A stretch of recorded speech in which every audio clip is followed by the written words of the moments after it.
Hello दोस्तों, मेरा नाम है विकास और आप देख रहे हैं हॉन्टेड 24/7। तो दोस्तों, आपने बहुत सी भूतिया हवेली के बारे में सुना होगा। उनमें से ये हवेली है। तो चलिए कहानी शुरू करते हैं। तो रात के 12 बज चुके थे। तनवीर, जिसे प्यार से तन्नू कहते हैं, वो इलाहाबाद से कानपुर पहुंचा रोडवेज की बस लेके। कि बस से उतरते ही एक अधेड़ उम्र की आदमी के पास पहुंचा। उसका हाथ थामते हुए बोला, अरे साहब, कहाँ चलेंगे आप?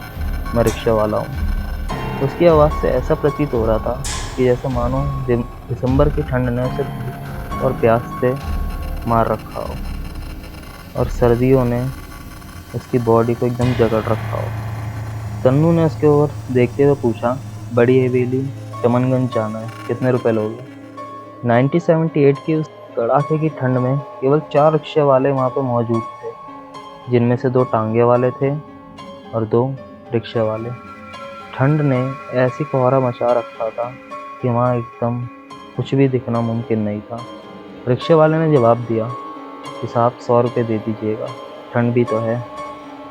तन्नू ने रिक्शे की तरफ चलते हुए कहा, ठीक है सर। रिक्शे पर सवार होते ही तन्नू ने अपनी जेब से सिगरेट का एक डब्बा निकाला और वापस अपनी जेब में रख दिया। जेब में रखते ही उसने फिर दूसरी जेब से लाइटर निकाली, सिगरेट जला के पीने लग गया। तन्नू का चेहरा तनाव से लथपथ हो रखा था। फिर उसने रिक्शा वाले से पूछा, अरे तुम रात भर रिक्शा चलाते हो क्या? तुम्हारा कोई परिवार नहीं है?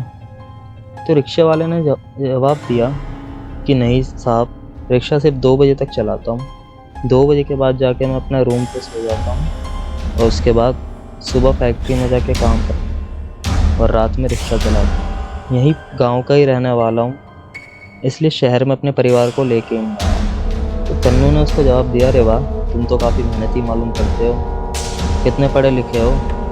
तो रिक्शे वाले ने जवाब दिया, मैट्रिक पास हूँ साहब। इन लोगों की बातें चली रही थी और जब तक चमनगंज ये लोग पहुँच गए। रिक्शे वाले ने हवेली के पास जाके रिक्शा रोका और तन्नू से बोला, लीजिए साहब, पहुँच गए। तन्नू ने अपनी जेब से बटुआ निकाला और उसमें से 100 रुपये निकाल के रिक्शे वाले को दे दिए और फिर बटुआ अपनी जेब में रख के कंधे पे बैग टांग के हवेली के गेट की तरफ बढ़ने लगा।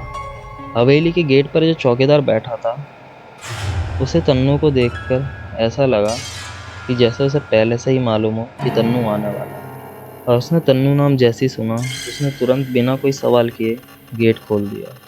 तन्नू हवेली के मेन डोर से अंदर जाने के लिए आगे बढ़ा और जब वो हवेली के गेट पे पहुंचा तो दरवाज़ा एक 18 साल की सुंदर सी लड़की ने खोला था। उसने तन्नू की ओर देखते ही एक नादान सी मुस्कान अपने चेहरे पर झलकाई। तन्नू भी उसकी ओर देखकर मुस्कुराते हुए बोला, तुम शहनाज हो ना? कितनी बड़ी हो गई हो? शहनाज ने भी उसकी अम्मी के कमरे की ओर चलने का इशारा करते हुए तन्नू से कहा, आप भी तो कितने बड़े हो गए हैं। कमरे में जाते जाते ये लोग अपनी बातें जारी रखे। तो शहनाज ने फिर तन्नू से बोला कि अब आंटी को देखने वाला कोई नहीं था, इसलिए पापा ने मुझे यहाँ रुकने को कहा था, लेकिन अब आप भी आ गए हैं तो एक से भले दो। उसने तन्नू की अम्मी के कमरे का दरवाज़ा खोला। उसकी अम्मी रजाई के अंदर लिपटी पड़ी थी। उन्हें अल्जाइमर नाम की एक दिमागी बीमारी थी। उनकी हालत बहुत नाजुक हो रखी थी, इसलिए तन्नू को तुरंत बुलवाया गया था। तनवीर उर्फ तन्नू, जो कि नवाबों के ख़ानदान से ताल्लुक़ रखता है, वो पढ़ाई करने के लिए इलाहाबाद यूनिवर्सिटी में गया था। उसके पापा के गुजरने से पहले उसके पापा ने सारी जायदाद तन्नू उसकी मम्मी के नाम पे कर दी थी। यूँ तो तनवीर की मम्मी लखनऊ की हवेली में रहा करती थी, लेकिन अपने हस्बैंड के गुजरने के बाद कानपुर की बड़ी सी हवेली में रहने लग गई। तन्नू ने शहनाज से अपनी मम्मी की सारी जानकारी ली। क्योंकि वह सो रही थी, इसलिए तन्नू ने अपनी मम्मी को जगाना सही नहीं समझा। शहनाज ने तन्नू को उसके कमरे की ओर ले जाते हुए कहा, तुम इस हवेली में पहली बार आए हो ना, इसलिए तुम्हें बता रही हूँ कि नीचे जो बेसमेंट है उसमें कभी मत जाना। सब कहते हैं उसमें एक रूह रहती है। तुम्हारी अम्मी को भी यहाँ नहीं आना चाहिए था। जब से वो यहाँ आई हैं, उनकी तबीयत कुछ ज़्यादा ही ख़राब हो गई है। तन्नू ने मुस्कुराते हुए पूछा, क्या तुम भी ये सब चीज़ों में मानती हो? अभी भी ज़माना बहुत आगे बढ़ गया है और ये सब चीज़ें आज के ज़माने में नहीं होती। इतने में शहनाज ने एक दरवाजे के सामने रुकते हुए कहा कि लीजिए, आपका कमरा अभी आ गया है। तन्नू ने दरवाज़ा खोला और अंदर बिस्तर की ओर बढ़ चुका था। तन्नू काफ़ी थका हुआ था, इसलिए तुरंत बिस्तर पर जाके सो गया। शहनाज ने उसकी ओर देखा और हंसकर वापस चली गई। फिर अचानक तन्नू को रात में प्यास लगी। उसकी नींद खुल गई। उसने घड़ी में जब समय देखा तो रात के 3 बज रहे थे। वो बिस्तर से उठकर रसोई घर की तरफ बढ़ा पानी पीने के लिए। इतने में एक आवाज़ ने उसका ध्यान अपने तरफ खींच लिया। वो आवाज़ बेसमेंट से आ रही थी। आवाज़ धीरे धीरे तेज हो रही थी। ऐसा लग रहा था कि जैसे कोई अपने हाथों में दरवाज़ा लेके ऐसे पीटता हुआ जा रहा है। तन्नू ने सीधा बेसमेंट की ओर अपने कदम बढ़ाने चालू कर दिए और जब वो बेसमेंट में पहुंचा तो उसने दरवाजे पे खड़े होकर पूछा, कौन है अंदर? तन्नू ने अपने कान दरवाजे पर रख दिए ताकि सुन सके कि अंदर से कोई आवाज़ आ रही है या नहीं। इतने में 2 भयानक हाथ दरवाजे तोड़ के बाहर निकले और तन्नू की गर्दन पकड़ के तन्नू को अंदर खींच लिया। तन्नू ने अपनी आंखें बंद कर ली और ज़ोर से चिल्लाने लगा, बचाओ बचाओ। जब उसने अपनी आंखें खोली तो सुबह हो चुकी थी और सूरज सर पे आ चुका था। फिर तन्नू अपने बिस्तर से उठ के सीधा डाइनिंग टेबल पे पहुंचा, जहां शहनाज उसका पहले से ही वहां इंतज़ार कर रही थी। तो तन्नू ने शहनाज से पूछा कि अच्छा, कल तुम जो बेसमेंट वाली बात बता रही थी, क्या वो सच है? क्या सच में यहाँ कोई रूह रहती है या फिर तुम मजाक कर रही थी और किसी ने उस रूह को देखा भी है? तो शहनाज ने बोला, सिर्फ मैंने ही नहीं, बहुत से लोगों ने देखा है। तो तन्नू ने जवाब दिया, तो ठीक है, आज इस रहस्य का पर्दाफाश करते हैं। रात में मौका मिलते ही हम इस मामले की ओर तहकीकात करेंगे। थोड़ी देर बाद एक हसीन युवती नाश्ता लेकर अंदर से बाहर आई। उसे देखते ही तन्नू के होश खो गए। वो बोला कि खूबसूरत सी लड़की कौन है? तो शहनाज ने बोला, इस घर की नौकरानी है। उस नौकरानी की चाल ढाल और शक्ल देख के तन्नू को बिल्कुल भी एहसास नहीं हुआ कि वो नौकरानी है। तन्नू ने अपना नाश्ता ख़त्म किया और टेबल से सीधा उठकर शहनाज के साथ अम्मी के कमरे की तरफ बढ़ने लगा। कमरे में पहुंचते ही उसने देखा कि उसकी अम्मी छत की तरफ देखे जा रही है। उसने अपनी अम्मी को देखकर पूछा, अम्मी अब तबीयत कैसी है आपकी? लेकिन उसकी मम्मी ने कोई भी जवाब नहीं दिया। उसने 3-4 बार पूछा, लेकिन बिल्कुल भी उसकी मम्मी ने कोई जवाब नहीं दिया। इतने में शहनाज बोली कि मैंने सवेरे इनको एक दवाई का डोज दिया है, जिसकी वजह से यह अभी थोड़ी देर में ही सो जाएंगी। और ठीक वैसा ही हुआ जैसा शहनाज ने कहा था। थोड़ी देर बाद तन्नू की मम्मी की आंखें भारी होने लगी और वो धीरे धीरे बंद हो गई और वो गहरी नींद में वापस सो गई। फिर ये देख के तन्नू और शहनाज अपने काम पर लग गए। उन्होंने हवेली के नौकरों को बुलाया और पूछताछ करना चालू करी। उनमें से ज़्यादातर लोगों का यकीन यही था कि उस बेसमेंट में कभी कभी किसी के चिल्लाने की आवाज़ आती है। उनकी इस बात से ये जिक्र साबित हो रहा था कि वहाँ कोई सच में है। और कुछ लोगों ने तो ये बताया कि वहाँ रात में लाल रोशनी भी चमकती है। सभी से पूछताछ करने के बाद तन्नू ने शहनाज की तरफ देखकर कहा, इसका मतलब है कि इस हवेली में कोई रूह सच में रहती है, लेकिन इस तेज लाल रोशनी का मतलब क्या है? फिर तन्नू ने शहनाज से पूछा कि तुम्हें पता है क्या, इस हवेली को कब खरीदा गया था और इससे पहले इसका मालिक कौन था? तो शहनाज ने कुर्सी से उठकर वहाँ टहलते हुए कहा कि जहाँ तक मेरी जानकारी है, तुम्हारे पापा ने इस हवेली को गुजरने से पहले 5 साल पहले ही लिया था और उन्होंने ये हवेली अपने दोस्त से खरीदी थी। दरअसल तन्नू के पापा के जो दोस्त थे वो लंदन की यूनिवर्सिटी में प्रोफेसर रहे थे। ये सब बात बताते ही शहनाज ने आगे बोला, तुम्हारे पापा के गुजरने के बाद घर खर्च और हवेली की रख रखाव में दिक्कतें आने लगी, इसलिए मुनीम जी और बाकी जिम्मेदार सदस्यों ने लखनऊ वाली हवेली बेचने का फैसला किया। फिर भी खर्चा चल नहीं रहा था तो कई जगह खेती से अच्छी खासी आमदनी हो जाती थी। तुम्हारे पापा और डॉक्टर जाकिर इस हवेली में अपने प्रयोग की कुछ वस्तुएं भी रखा करते थे। ऐसा मैंने सुना है। तन्नू काफ़ी गंभीरता से इस बात को सुन रहा था। तन्नू ने मन ही मन सोचा। तन्नू अपने ख्यालों में यही सोच रहा था कि आखिर इस तहखाने में ऐसा क्या रहस्य है। सभी हवेली के नौकर डरे हुए क्यों हैं? ना तहखाने को एक बार खोल कर देखा जाए। मैं कल रात ही तहखाने को खोलता हूँ। और ये सोचकर तन्नू चुपचाप आगे बढ़ गया। शाम हो चली थी। तन्नू ने अपनी मम्मी को दवाई खिलाई और हाल ही में चिमनी के पास आकर बैठ गया। निहारिका तुरंत उसके लिए एक चाय की प्याली लेकर आई। तन्नू ने निहारिका से पूछा कि घर में कौन कौन रहता है। निहारिका ने जवाब दिया, कोई नहीं, बस आप, आपकी मम्मी और शहनाज। तन्नू चाय की चुस्की तो ले ही रहा था, इतने में कमरे में शहनाज आ जाती है और तन्नू की तरफ देखकर कहती है, क्या हुआ नवाब साहब, क्या खिचड़ी पक रही है दोनों में? तो तन्नू ने जवाब दिया, कुछ नहीं, बस चाय पी रहा था। फिर तन्नू ने शहनाज से उस तहखाने के बारे में बात करना चालू करी। तो ये बात सुन के निहारिका ने भी बोला कि मैं भी आपके साथ चलना चाहूँगी।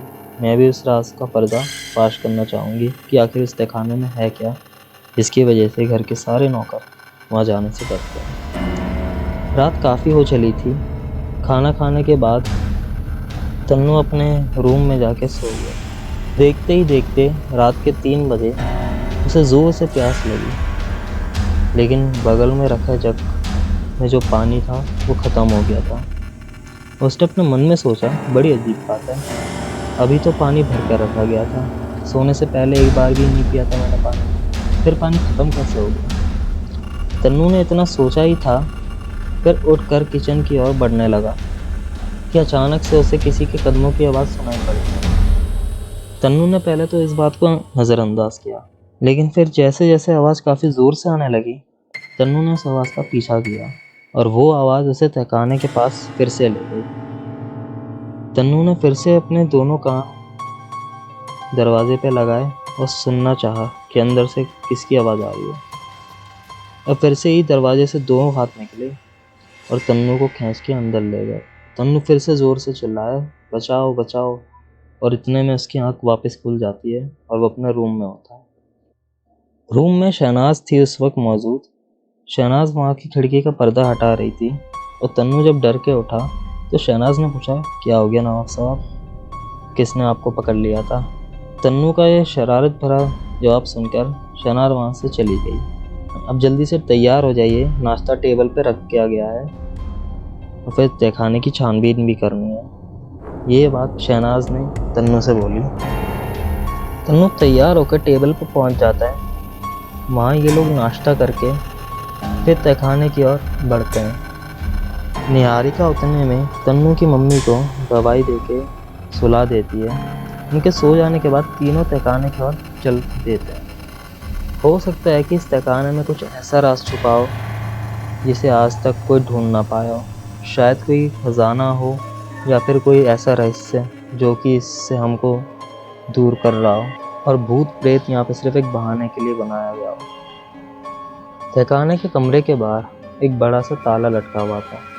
तन्नू ने अपने आसपास नज़र डाली तो कोई ज़्यादा काम आने वाली चीज़ उसे वहाँ मिली नहीं। बस एक लोहे का हथौड़ा था जिसको तन्नू ने उठाया और उस ताले को तोड़ दिया। तन्नू ने तहखाने का ताला तोड़कर उसका दरवाज़ा खोला। निहारिका और शहनाज की हालत डर से ख़राब हो गई थी। उन्होंने अपने अपने हाथों से कस के एक दूसरे को पकड़ लिया। तन्नू को भी इनका डर का अंदाज़ा हो गया था।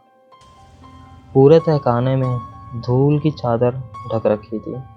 ऐसा लग रहा था मानो किसी ने सदियों से हाथ न लगाया उस तहखाने में। चारों ओर दीवार पर मकड़ी के जाले नज़र आ रहे थे। तन्नू ने तहखाने में सामने देखा तो मेज पर कुछ पुराने दस्तावेज रखे हुए थे। कुछ नक्शे थे जिनमें से और कुछ पेपर वेट थे। निहारिका और शहनाज सामने रखे अलमारी खोलकर छानबीन करने लगी। उस ठिकाने में कुल 5 अलमारियाँ थीं। तन्नू ने छानबीन से पता लगाया कि उसके पापा शायद हिमालय की किसी गुफा में काम कर रहे थे।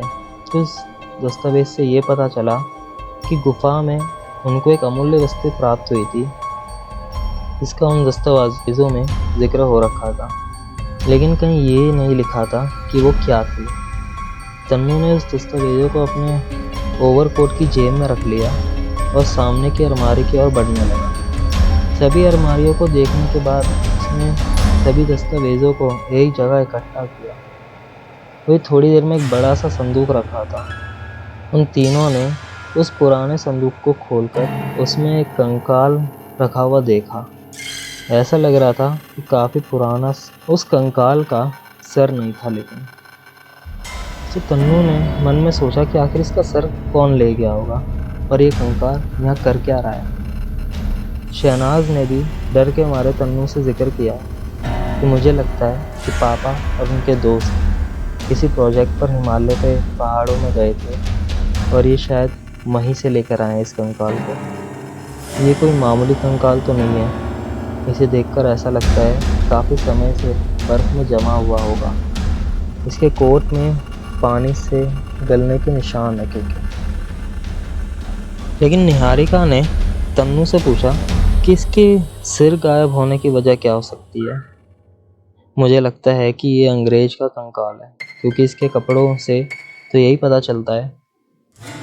लेकिन ये बात तो मेरे भी समझ में नहीं आ रही कि आखिर इसका सर लेके गया तो गया कौन। ये लोग यही सब बातें कर रहे थे कि उतने में तन्नू की नज़र वहाँ रखे बूट पे पड़ी। दरअसल वो बूट पहाड़ों पर चढ़ने वाले बूट थे जो कि क्लाइंबिंग के वक्त पहना करते थे। फिर उन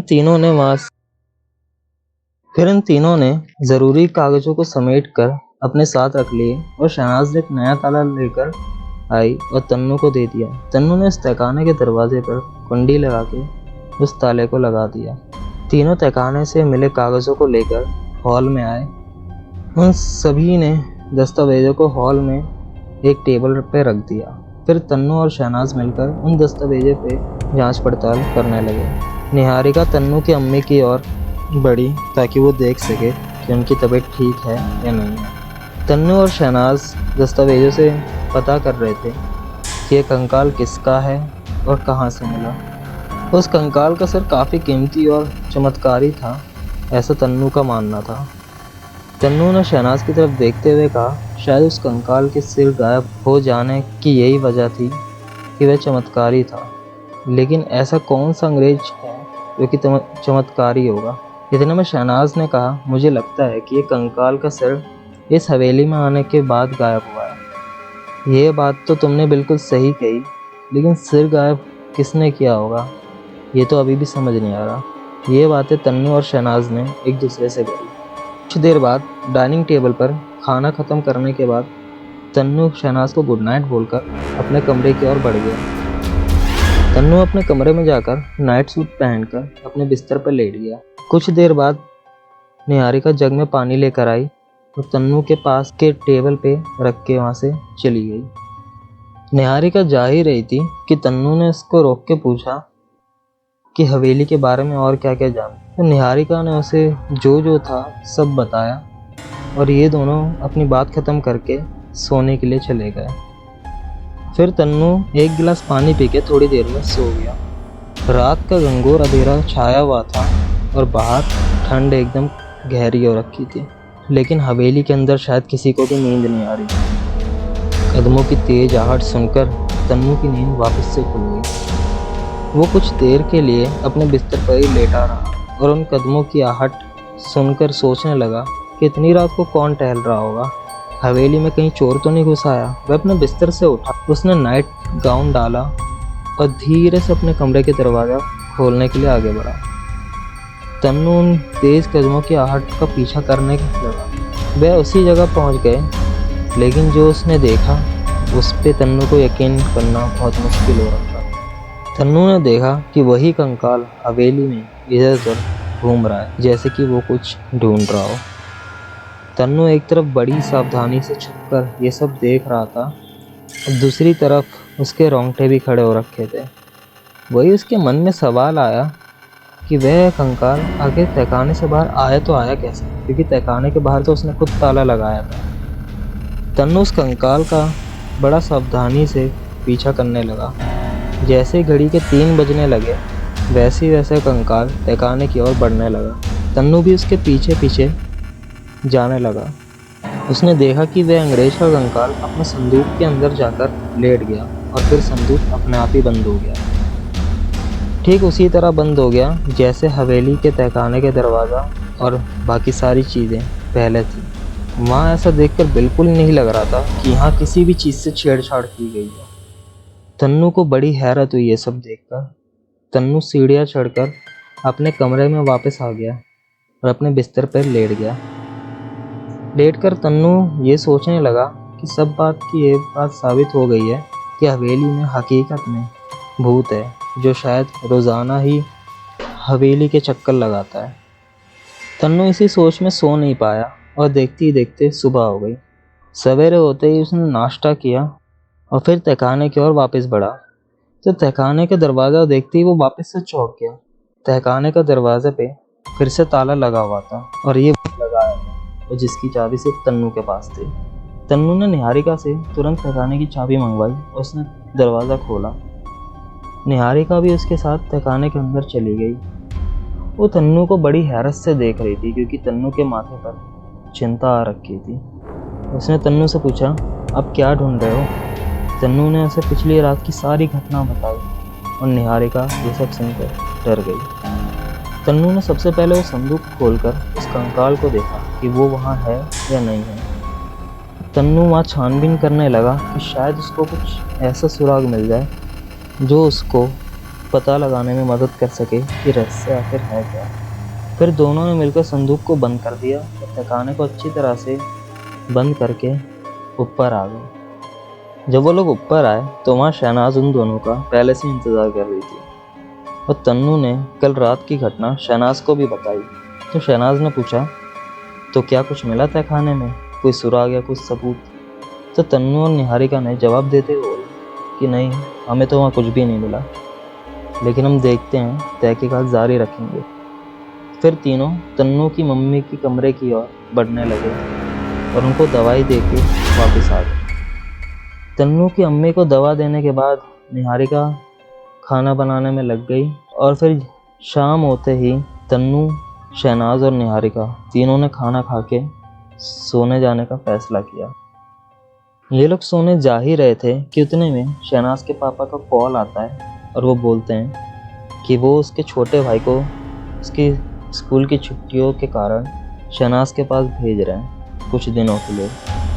ये सब बातें हो गई थी। इसके बाद शहनाज ने बताया कि उसका छोटा भाई हैदर, जो कि 7 साल का है, वो छुट्टियों में यहाँ हमारे साथ आ रहा है रहने के लिए। तन्नू ने भी बोला, चलो ठीक है, हमारा भी थोड़ा मन लग गया। रात काफ़ी हो चली थी और सब लोग अपने अपने कमरे में सोने के लिए चले गए। थोड़ी देर बाद उसके कमरे में निहारिका रोज़ की तरह आई और पानी का जग रख के वहाँ से चली गई। तन्नू ने एक गिलास पानी पिया और पी के आँख बंद करके वहाँ लेटा ही था। वो आँख बंद करके उसी कंकाल के बारे में सोच रहा था। सोचते सोचते काफ़ी रात बीत गई थी। तभी अचानक बड़ी ज़ोरों की आवाज़ सुनाई पड़ी, जैसे कि किसी ने दरवाजे पे और ज़ोर से लात मारी और दरवाज़ा खुल गया। तो दोस्तों, ये थी पार्ट 1। अगर आपको ये कहानी अच्छी लगी हो तो प्लीज़ कमेंट करें पार्ट 2 के लिए।